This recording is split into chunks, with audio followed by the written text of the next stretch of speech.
The safety of our communities across Saskatchewan is something that we have talked about significantly over the last period of time, whether that's safety from allowing drugs to enter in to our province, to our communities, and the resulting challenges that come in the way of public safety, community safety, when they arrive and when individuals are supporting those lifestyles and those habits. There has been a somewhat related to this initiative raised over the course of the last number of weeks, largely by our largest trading partner in the United States and President-elect Trump, is with respect to border security, of which we've worked closely with our federal government on border security, enhancing our border security, because herein lies an opportunity for us, not just as Canadians, but to do our part to ensure that we have a secure border on behalf of everyone that lives in North America. Whether that be drugs, whether that be asylum seekers, whether it be illegal migrants, but to work together, hand in hand with the American administration, to work together for us as a province with the resources that we have, some of the very professional people that are keeping our community safe have joined us here today, but to do what we can to, one, take care of ourselves, two, to enhance the Canadian initiatives and some of the enhanced Canadian initiatives when it comes to border security, but at the end of the day, keep the communities where each of us live and where our families live safe. And so today we are here to announce taking some further and additional steps to enhance the integrity of the border, our Saskatchewan border, the 49th parallel with along the United States, to address some transnational criminal activity, but also to ensure we are always deterring any opportunity for any increases in transnational criminal activity that may be occurring in or near our border. It's work that I think, in fairness, that these ladies and gentlemen that have joined us today do each and every day. As recently as yesterday, we saw the confiscation of a significant amount of drugs in the Swift Current area. There's people that have joined us here today that are involved in just that type of work, not only yesterday, but each and every day. We as a government have made significant contributions and significant investments, I would say, in our future in keeping our communities safe. Significant investments in specialized law enforcement teams, within the RCMP, within our municipal police forces to combat illegal weapons, to combat the influx of drugs, human trafficking, and a better place to respond to various types of very serious and often organized crime-related criminal activity that's happening in a Saskatchewan community. In 2022, we established the Provincial Protective Services Branch, which really brought together law enforcement agencies, including our Saskatchewan Highway Patrol, brought together our conservation officers under a single command structure here in this province. What this allowed us to do is to maximize efficiency and ensure there's a coordinated response to the range of public safety concerns and various emergencies that we might come upon in Saskatchewan and wherever those emergencies might arise. The Saskatchewan Trafficking Response Team was another team that we had formed. The crime reduction teams, the warrant enforcement teams, warrant enforcement and suppression teams, or the WEST teams. The Combined Traffic Services, Saskatchewan, warrant intelligence teams, all of these teams continue to deliver quite impressive results in addressing serious and organized crime in Saskatchewan and working closely with our counterparts in other provinces and other parts of Canada in keeping Canadians safe. Last year alone, we saw our provincially funded law enforcement team seize illegal items valued in excess of $17 million. This included illicit drugs, it included guns, it included cash, and it included other things like illegal tobacco, for example. The Saskatchewan Trafficking Response Team was also responsible for intervening in several human trafficking cases. And that's closer than maybe we think at times. But thankfully, the Saskatchewan Trafficking Response Team was involved in a number of these cases, but also working alongside and educating police forces and stakeholders and Saskatchewan people to prevent future cases from occurring in Saskatchewan. Our community safety, and I've spoken to this alongside Minister MacLeod on numerous occasions in his previous portfolio when he was Minister of Mental Health and Addictions. Our community safety effort is really has two main focuses, and the first is in the recovery initiatives that we have committed to in this province. That includes the recovery capacity, building out to 500 recovery beds to provide that recovery service for those that have unfortunately entered into a life of addictions. You've seen the investments in access. Part of that is the urgent care centre that you see operating right here in Regina. The complex needs shelters, also an access point for those that unfortunately have entered a life of addictions. Well, the second focus when it comes to keeping our community safe is enforcement. I saw that yesterday with the seizure of drugs in the Swift Current area. That's why on all of those, a number of those specialized teams that I had mentioned a couple of minutes ago, there's an additional 180 RCMP officers that have been added to our communities and to our RCMP force here in the province. That's why you saw this last fall a commitment for an additional 180 RCMP officers to work in Saskatchewan communities to augment and enhance the officers that are working there today. That's why you saw a commitment and funding flow for over 100 municipal officers as well into the 7 communities that use municipal police forces. And that's why you see us here today making additional investments and announcements and looking to ensure that we have safety and a safe and secure border on the 49th parallel. Our officers with the Saskatchewan Highway Patrol often play a role in identifying illegal activity during traffic stops that they make. Commercial vehicle inspections that they are part of, supported often even, as we talked earlier, by our conservation officers, our provincial conservation officers as well.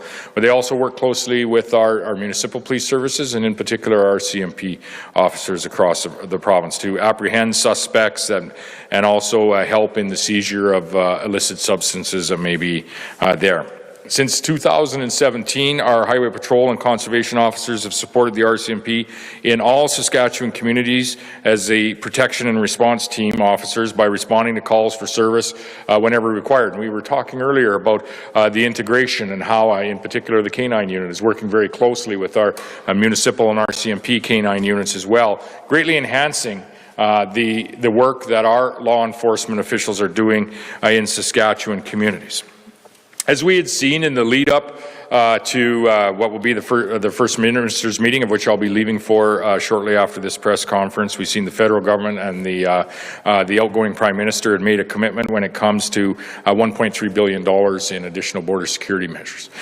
We don't know what that commitment looks like and how that will actually augment or enhance border security measures, but we do look forward to working with the federal government on how those dollars can be invested to ensure that we do have a secure border on behalf of Canadians, on behalf of the residents of Saskatchewan, but I say more broadly as a continental North American citizen.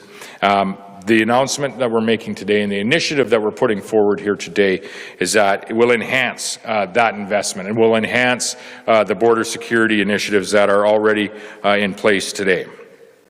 Our Highway Patrol and Conservation officers have many existing resources that include, as I said, K-9 handling teams, mobile command unit for conducting commercial vehicle inspections, and I believe that's the unit outside the doors here. We won't make you go outside until you leave. It's a little cool today. And all of these they have used in supporting law enforcement operations traditionally and will now in our border security measures. There will be allocated up to 16 officers, 16 potential patrol cars, all equipped with the license plate readers that you see, and I understand this one is inside in the camera. I've gotten all the technical briefings on this in the lead up to this, but the license plate readers as well as other specialized equipment such as snowmobiles, ATVs if they're needed. The K-9 unit's an important one to help in patrolling in these more remote areas along our border crossing as well. And Minister MacLeod, you might mention this, there will be the availability of some of the aircraft that the province has as well to patrol the 49th parallel. Working with the local communities as well, working together so that we can be the eyes and ears on the ground should anything occur along the Saskatchewan border. And we've seen that in the last number of years in other border crossings other border crossings from the United States to Canada. Redirecting these provincial officers to focus on high-risk areas, or potential, I would say potential high-risk areas, will support the border security work and support the CBSA and the work that they do. And I would say it also will support the broader policing initiatives that we have in our communities, whether it's municipal police keeping communities like Regina, Moose Jaw, Estevan, Weyburn safe, or whether it be our RCMP that is much more broadly keeping communities safe across the province. It's these initiatives that will ensure that we have a secure border and will ensure that it doesn't elevate to a point where we're seeing, illegal drugs coming across the 49th parallel that ultimately will end up in a Saskatchewan community where that RCMP officer, municipal officer, is going to have to deal with all that comes with the presence of those substances. And so I would say very quickly, through to the individuals that have joined us here today, the conservation officers and our highway patrol officers, but also through them to their colleagues, I would say thank you for the work that you do. And I'd also say thank you in advance for the work that we are asking you to do. You're very much, with your teams and the equipment that you have, are part of what is keeping Saskatchewan communities safe. And I, for one, am very indebted for the effort and the work that you do each and every day, up to and including yesterday. We look forward to reviewing the federal government's full border security initiative, and I hope we'll have some information on that in the next day or so. We look forward to working with our provincial partners, and we've seen some of the work that is happening in Alberta as well as in Manitoba and Ontario. And we look forward to working together across Canada, ensuring that we have a secure 49th parallel, and we look forward to very positive relations as well with our American counterparts, our American friends, and our largest trading partner, which is the United States of America. So thank you. Tim, if you have... Well, good morning, and thank you very much, Premier, and thank you to our public servants who have joined us here today. As the Premier announced, we are taking a proactive approach to strengthen security near the Saskatchewan-U.S. border. The Saskatchewan Border Security Plan builds on the solid foundation that is already working in the province and is closely aligned to existing Provincial Protective Services operations. Redirecting 16 officers within the Saskatchewan Highway Patrol and Conservation Officer Service will enhance our law enforcement presence near the border through high-visibility patrols. Our officers will continue to intercept and prevent the movement of drugs and illicit commodities, engage in traffic and commercial vehicle enforcement, and conduct remote area patrols, further enhancing our border security efforts. It's important to remember that the public safety landscape is always changing. Risks emerge and continue to evolve, resulting in the need to adjust law enforcement and public safety priorities. Whether it's fentanyl trafficking, or street gangs, or social disorder concerns that lead to criminal activity, our law enforcement and public safety personnel are always ready to pivot where, when, and if needed to respond to emerging priorities. Having surge capacity available to address increased criminal activity is also a normal part of public safety and law enforcement operations. Fortunately, we are not alone in our efforts to protect the borders, our communities, and our residents. Saskatchewan benefits from long-standing partnerships with our municipal and First Nations police services and federal counterparts at the RCMP and the Canadian Border Services Agency. These partnerships have been instrumental in helping keep our communities safe. As part of the Saskatchewan Border Security Plan, we will continue to capitalize upon these partnerships. We will engage in operational planning with federal and U.S. law enforcement teams, and we will seek out arrangements with the RCMP, Regina Police Service, and Saskatoon Police Service to provide aircraft patrols and surveillance near the border as required. Each of our partners and public safety personnel bring unique capabilities and expertise that will contribute to the success of the plan. Together, we will execute this comprehensive approach for securing our borders. Before I go, I'd like to take a moment just to thank our Provincial Protective Service members, including our Saskatchewan Highway Patrol and Conservation officers, and all of our law enforcement and public safety personnel for their tireless efforts to protect our borders and reduce crime in our communities. We cannot thank you enough for your service, and for helping keep our communities and borders safe in Saskatchewan. Your dedication and commitment is greatly appreciated. Thank you very much. Premier? If there's any questions, Tim would like to take them.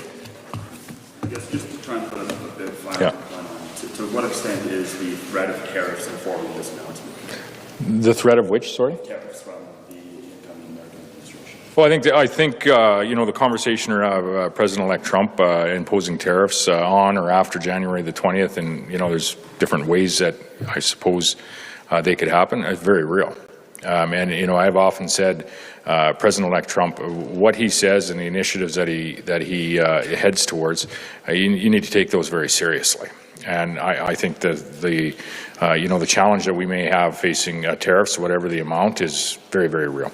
You wouldn't always take everything the president says literally, but you need to take it seriously. And I think tariffs is something that we would like to and will and are continuing to work to avoid.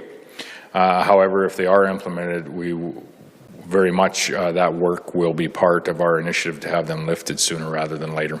They're not good for North American energy security, food security, or manufacturing security. It's not good for you know, the industries that create wealth in Saskatchewan and Canada. It's also not good for Americans with respect to the cost of fuel that they're going to buy, for example. And you can imagine if there's a 25% tariff on the fuel that comes from largely Saskatchewan and Alberta into the U.S. refineries, and it's going to cost more. And thus will your groceries. Thus will everything that American families and American individuals purchase. And so it is by no means is a positive step forward in ensuring that we have that continental energy, food, and manufacturing security, nor is it a positive step forward when it comes to the cost of goods that both Americans and Canadians are going to buy. That being said, there is an opportunity as we find our way through this for maybe a renewed and vigor and appreciation on the, you know, just how integrated our economy is in North America. And I've been in Washington on numerous occasions, whether it was when the steel tariffs were introduced or whether it was when there was a threat of, I think it was using Section 232, if I remember correctly, on some uranium imports. You know, telling the story of just how integrated our economy is and how many times, for example, a piece of steel passes back and forth across the border, how integrated our ag industry is, how integrated all of our economy is. It really is an integrated North American economy. And that is where we need to get this conversation back to with our largest trading partner, which is the United States of America. If the President-elect Trump has identified border security as one of the issues that he would like us to be working on collectively, you're seeing this announcement here today, you've seen other provincial announcements, and you've seen a federal initiative. And I think those all point towards a more secure border for not only Canadians, but for all North Americans. I would expect part of this conversation as well, as we find our way through January 20th and beyond, will be part of our military spend in this nation and others. And so it is going to be an ongoing conversation with our largest trading partner, and it's one that I think we're capable of navigating, and I'll be on my way to Ottawa for the First Minister's meeting, but premiers have very much been engaged, all premiers, myself included, in reaching out and engaging at the subnational level, and we're going to continue to do so. With respect to the impact tariffs will have specifically. Pardon me? Yeah, certainly. We're going to, we've been talking about when to go to Washington. Considered the inauguration. It's expensive, and there isn't a lot of time for material working meetings at the actual inauguration, as there's a lot of ceremony. We'll certainly be with the Premier's mission in February at some point, and likely 1 to 2 additional missions beyond that. We have worked hard, I would think you would say, on our Saskatchewan to international relations, including the relationships that we have with lawmakers throughout the U.S., and have always worked hard at meeting with both Democrats and Republicans. We've been criticized at times, actually, for the focus and the investment that we have made, not only in the U.S. but in other areas of the world, on behalf of the strong, vibrant, growing economy that we have in Saskatchewan. And I would say today that we're very thankful for those relationships that we've built, and we're we're certainly pulling on them in conversations that we're having now. So, yeah, we'll be there with the premiers for sure, and likely at least one other, maybe two other times, or as many as necessary, I might add. And you know, even open to other ways to open up additional communication channels, not only with policymakers and lawmakers, but with folks throughout the U.S. We have a great, strong, integrated economy, and we want to keep it that way. Sorry, I interrupted. Just with respect to the tariffs, I was hoping you might be able to elaborate a little bit on the impact it might have on specifically the oil and gas industry in Saskatchewan, and also if there's specific carve-outs that you're looking for potentially from. Yeah, the carve-out would be everything. And that's what we'll be working towards, and that's what we're working towards now.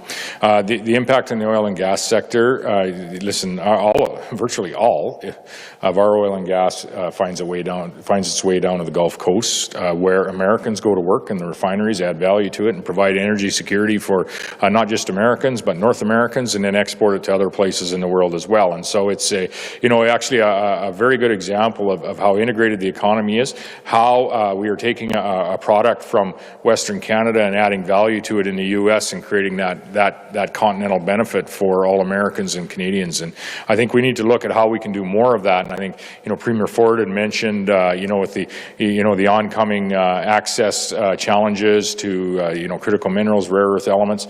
These are spaces where there are a great number of synergies between Canada and the U.S. These are conversations that I think really lead to, us becoming continuing to be a continental superpower when it comes to not only providing our own energy, food, manufacturing, security, technological advances, but ensuring that we are there into the future.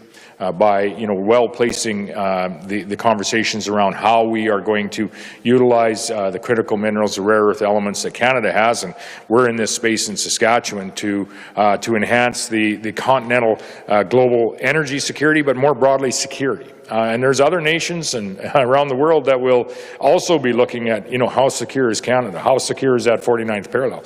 I would say that not all of them might have our best interests in mind. So we need to pay attention to it, and we always have, and we're going to continue to bring that conversation of the strong integrated opportunities that we have in that strong integrated economy across the 49th parallel. With today's announcements, as well as announcements from other provinces and the federal government, what are you hoping comes out of the meeting tomorrow? No tariffs would be a good, so when our largest trading partner, and that's not the reason behind it, but I would say when our largest trading partner identifies some challenges in his mind around border security at the 49th parallel, we pay attention. We export 65%, about $30 billion of Saskatchewan products go to the U.S., and so we pay attention. We import 80% of what we buy in this province comes from the U.S., and so we're much more reliant on the U.S. than we are with respect to the percentage of our imports versus the percentage of our exports. And we've dropped that percentage of exports by diversifying to many other nations around the world. Part of that is a result of some of the engagement and the trade offices and the investments that we have made in opening up some of those global markets for the products that we provide. And so if our largest trading partners identified the 49th parallel and border security as a challenge, then that's a conversation that we need to partake in. So that, I won't deny, is part of this. However, the flow of whether it be illegal migrants or whether it be illicit drugs or whether it be illegal firearms is north, not south. And we have a vested interest in stopping that, and working with our Canadian government and making the investments to better equip and to enhance the work that our Canadian border security officials are doing. But we also have, and I think this province very much is of the attitude that where we can, we're going to do what we can to take care of ourselves. And that's what this is about today, is to enhance and to augment the national investments in border security, but also to ensure that we are taking care of ourselves. And with a preliminary plan of 16 officers, 16 vehicles, a plane, and some additional equipment to ensure that we have a presence along that border. A plan that can ramp up to 95 officers if there's an issue. And so an issue would be a trailer load of drugs, for example. As it was yesterday, not coming across the 49th parallel, but in the Swift Current area. We all have an interest, whether you're a municipal police officer in Regina, Saskatoon, or an RCMP officer where I live north of Saskatoon, in taking those drugs out of the Canadian market. And so we can focus additional resources when they're needed, like they were yesterday. And much of that operation, you know, how that works operationally is already in space. And I credit the individuals that are here with us today because they have, you know, worked with our other organizations as provincial law enforcement officials, worked with other organizations like the RCMP and our municipal officers in ensuring that we are taking that contraband and those illegal substances off the street. And, you know, we should be very thankful for that. And so this is refocusing some of what is already happening on the border. But if there are additional investments needed, because there is activity along our border, you can rest assured that this is a government that, one, will work with the federal government to ensure those investments are available, or two, we'll make them ourselves. I know things with the marshal services coming together more quickly than yeah, thankfully. Absolutely. You know, and this is precisely where I view the marshals as being successful in this province, is to really enhance the work that all of our existing law enforcement agencies are doing, whether that work is on the 49th parallel, whether that work is downtown Saskatoon, Regina, or another community, or whether it be in the most rural areas in the north. Where our existing law enforcement officials might need a hand, of 15 officers or 30 officers or 45 officers, that's where the marshals, in the longer term, as we bring more of them on, will really be able to enhance the work that existing law enforcement agencies are doing, without tapping into the RCMP, without tapping in to the municipal police forces. And I would add again that both the RCMP and municipal police forces are areas where we've made significant commitments and investments as recent as this fall. Do you have personnel and equipment? How much is this going to cost? Tim, you want to speak to that? Thanks for the question. It's minimal cost, actually, because we're using and utilizing existing resources and redeploying existing resources. Now, of course, as we evaluate the need and depending on the level of service that we have to deploy, with the immediate response with the deployment of 16 officers and existing resources, it's going to be a minimal cost. If we have to surge up to a maximum of 95 officers, then we would evaluate the cost, which would obviously escalate at that point, but it will depend largely on what has been deployed to determine the cost. Well, again, we're utilizing existing resources, but when you fly surveillance planes, there's going to be cost for the pilots and for the fuel and things like that. So when we're able to maximize on existing resources and just refocus our attention and reprioritize those resources, the costs remain minimal. What happens to the work these officers would have been doing normally? I'm quite sure they're busy every day, and now they've got to spend 16 people at the border, so what happens to the conservation? So the 16 officers that are being redeployed are officers that are in that geographic vicinity already doing work in there. We're simply reprioritizing, refocusing to high-risk areas, maybe a little closer to the border, but certainly the officers that have joined us here can speak to the areas that they cover are significant, and they're already doing some fantastic work. We're simply reprioritizing and refocusing the specific areas where they would spend their attention. I guess that's kind of focused on border patrol before, but now they will be sort of like a new thing to pay attention to.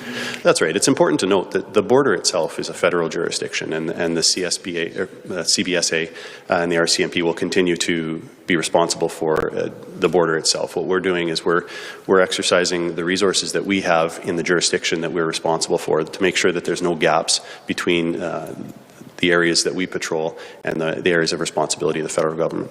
I guess the concern is that this effort might spread local law enforcement a little thin on the ground in rural areas around the province, with police officers being redeployed. Maybe get your thoughts on that.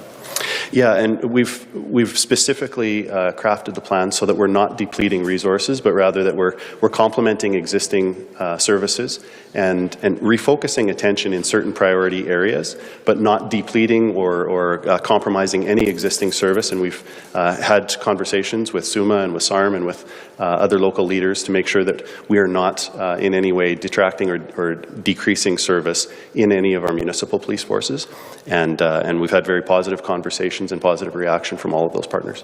What kind of conversations have you had with border security and maybe with law enforcement in Alberta and Manitoba? Our officials are always in correspondence and contact with, obviously, with the RCMP and our federal counterparts, and interprovincially as well, making sure that we're responding and reacting appropriately. As I said earlier in some of my comments, law enforcement is constantly evolving, and so those are ongoing conversations all of the time to make sure that we're responding where needed, when needed, as needed.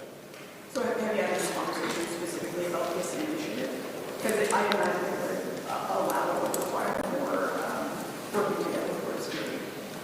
Well, again, we're not overtaking anything that the Border Security and the Canada Border Services Agency is responsible for. We're simply butting up against their jurisdiction where they're providing their service. That's their jurisdiction, but our services will complement that and make sure that we're not leaving any gaps and we're focusing on priority areas. Just wondering which, I just maybe have something to add to that. And I maybe call on some of the folks that have joined us here today on, you know, north of the 49th parallel, and the border crossing is CBSA officials, and there's some additional investment that is coming there. We're not sure what that investment is going to look like. What we're doing is just refocusing some of the efforts that our law enforcement agencies do today on some of that area just north of the border, whether it's 10 or 50 kilometers or whatever that is. To the question of moving resources around the province, I don't know that it's well understood just how closely our law enforcement officials work together as organizations and as individuals within those organizations today. And so that work is already very mobile around the province, where folks are from one organization will be assisting in this space and over here, up to and including yesterday. And we were talking about this earlier with some of the back and forth work that happens with the canine units, and I'd ask you to speak to that. But also yesterday with some of, without divulging any evidence, of course, but with sort of some of what happened yesterday. It wasn't just the RCMP or just a municipal officer that was involved yesterday, but it was multiple organizations that come together to ensure that at the end of the day, our communities are safe and we're removing, you know, contraband drugs and you know, firearms and those types of things from it. But do you want to go first? And then just about how you work with other agencies. That's good. I've had the opportunity to work with the RCMP, other municipal police agencies, as well as conservation officers. It is a big part of our mandate that we are outreaching and working together, which I believe we all thoroughly enjoy. Now with the Border Patrol, we have extended with the Border Patrol, just letting them know that we are there to assist them in any way we possibly can, as well as with the RCMP and other municipal agencies. We work very closely with the conservation officers and the canine units, and I think together, working together, this will be kind of the strongest way to be proactive to the Border Patrol. Wait.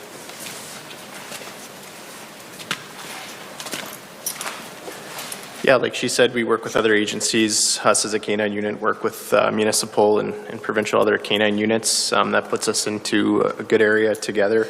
We talk constantly through different communication apps and stuff, and we always know what's going on.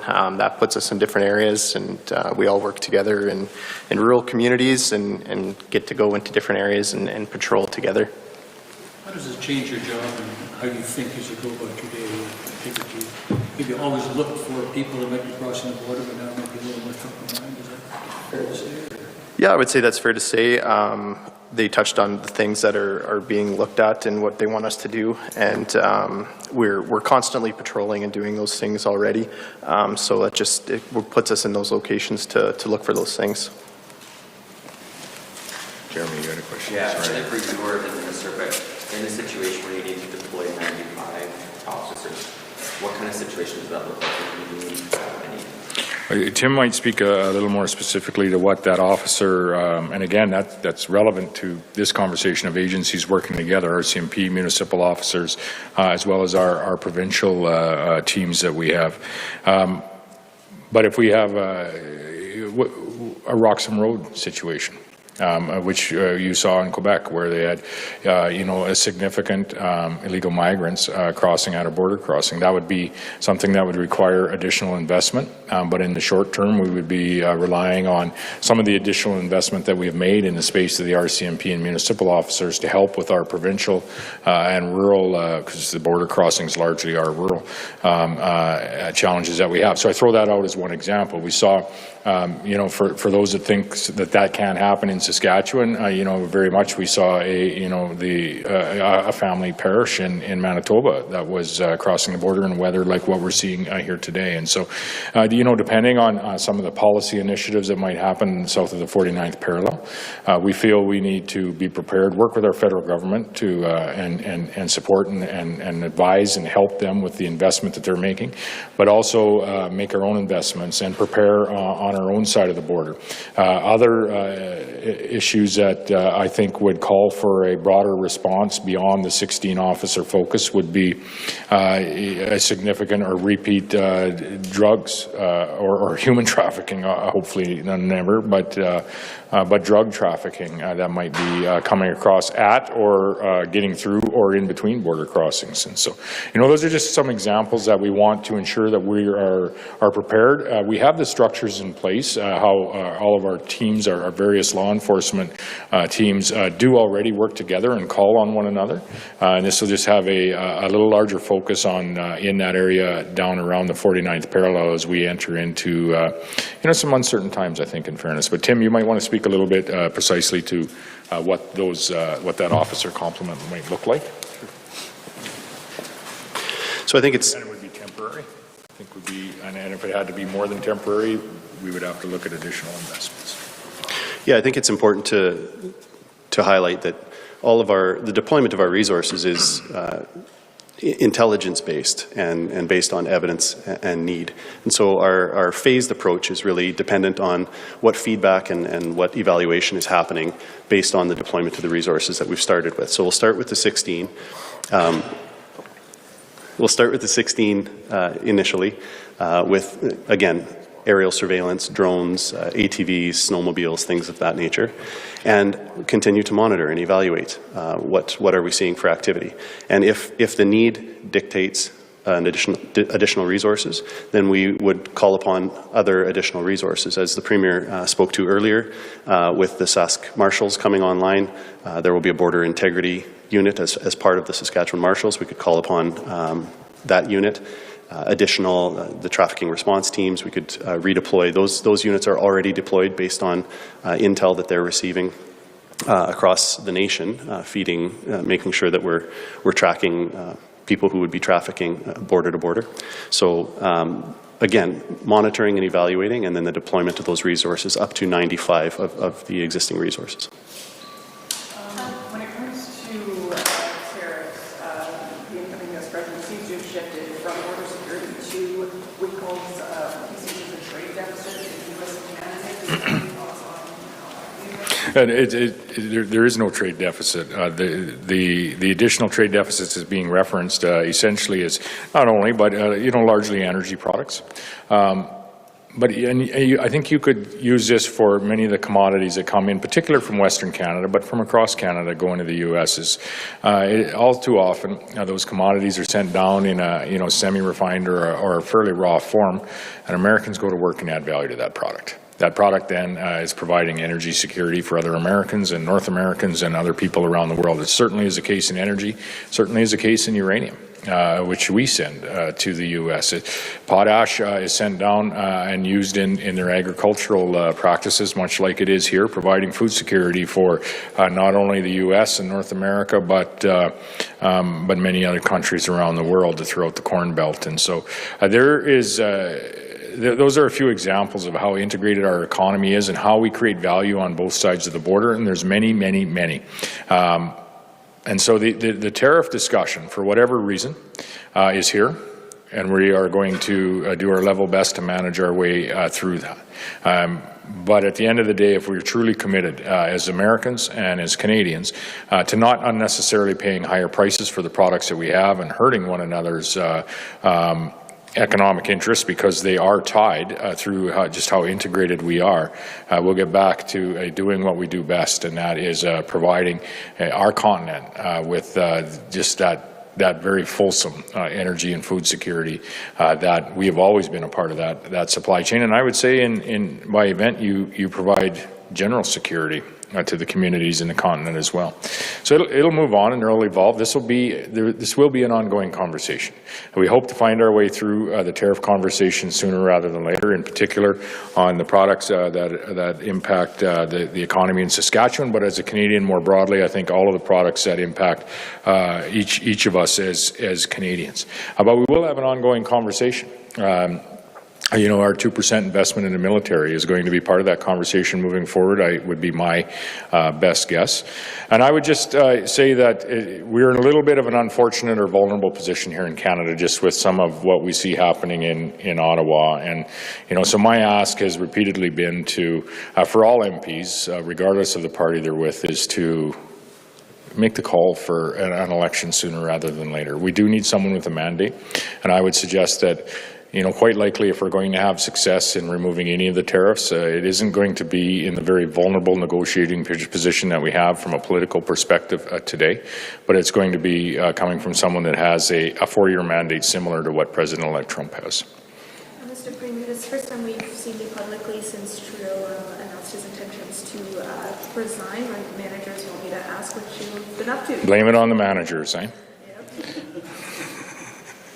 Yep. Probably the least well-kept secret, I suppose, just given all that's gone on in the last number of weeks and maybe even the last number of months with respect to his announcement of resigning, which is, I think, 8 days ago, which seems like about 4 weeks ago already. And I think it's largely been overshadowed by some of the relationship and some of what is coming out of our southern trading partner, neighbor, and ally, and in the incoming administration there. I haven't given a lot of thought to the announcement outside of how do we engage with this federal government on that U.S. relationship? How do we engage, from a provincial perspective on that U.S. relationship, and how do we engage with this federal government on ensuring that the commitments that they've made around border security are being invested in an appropriate and responsible way? How do we, what is this government going to do? Should we find ourselves in a tariff position, to support some of the industries that are being impacted by that? And those are all discussions that we'll have over the course of the next day, I suppose, as we're going to be meeting tomorrow. But I haven't given a lot of thought to that. I obviously have never been silent about the discrepancies that we have had as a Saskatchewan government, and I would say largely as a province of Saskatchewan as well, with a number of the policies that Prime Minister Trudeau and his Liberal government have brought forward. They're harmful to Canadians and harmful to how we create wealth, and I would say counterproductive and aren't achieving really what he has set out to achieve with those policies. That being said, he put his name forward and served, and that it takes a certain degree of courage, I can tell you. Personally, I can tell you it takes a certain degree of courage to put your name and serve, and he has certainly done that. So I would, when he does resign, I'll thank him for his service, and we'll probably have an election shortly after that. And what are your thoughts on Parliament being prorogued to late March and the leadership is now roles amongst everything that's going on with our allies? Well, the operations of the Parliament are what they are, and I understand there's some folks that are challenging them in court and things, but they are what they are. All of that leaves us in a very vulnerable position. We have no negotiating strength with President-elect Trump, who is coming in with the most significant mandate in recent history. Not only has President-elect Trump moving into the White House as president, the Republicans have power of the Senate as well as the House. We have no such mandate with an outgoing Prime Minister and a party that very well may finish third or fourth in the next election. So that is a challenge for us, and it's a challenge for all Canadians. And I would say that the Liberal Party of Canada, assisted by the NDP, have put our nation and Canadians in a very vulnerable position when it comes to the conversation that we're having with President-elect Trump today. You're seeing the Premier step into that space. The Premiers are only going to be able to take this discussion so far. At the end of the day, we are going to need a leader, a Prime Minister with a mandate, to sit down across the table with what will then be President Trump and ensure that that we can find a better path forward than tariffs to the relationship that we have with our U.S. friends and allies. Yesterday you said in an interview that you'd spoken with governors, incoming secretaries, congressmen, and senators, and I was kind of wondering who specifically you spoke with. Many of them. You know, some of the folks that I've spoken to are existing and then incoming, and then some are just simply incoming. And so, you know, many of those meetings, and we could get into giving a number of names, but many of those meetings are not official, I suppose, yet, as many of the affirmations of, for example, the cabinet that President-elect Trump is appointing, those have been identified, but none of them have been affirmed. And so many of those meetings, I think whoever's meeting have been advised to be unofficial meetings. And so I think what I'll do is leave largely those names off. But when you look at the incoming Trump administration and you look at the relationships that this province has worked hard at over the last number of years, many of those folks are coming from the Midwest states. Many of them are folks that we've had relationships in the past.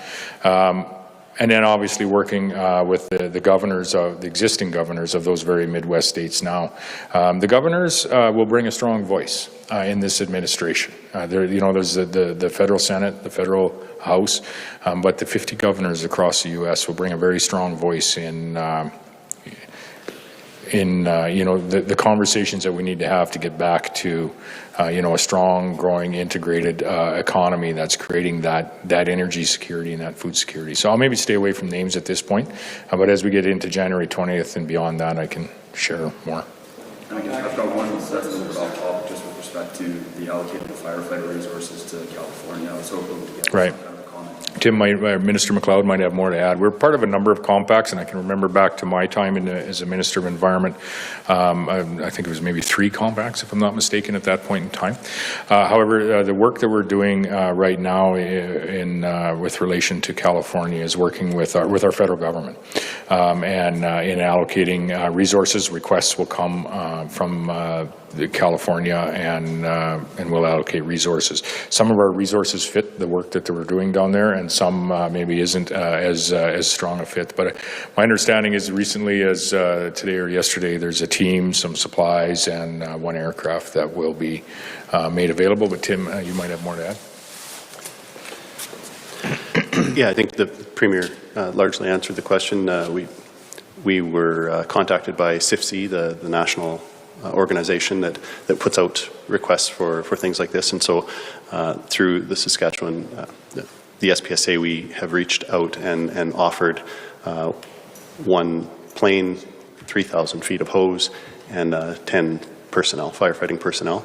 We don't know yet if those will be received, if that offer is accepted. So those resources aren't deployed, but they've certainly been offered.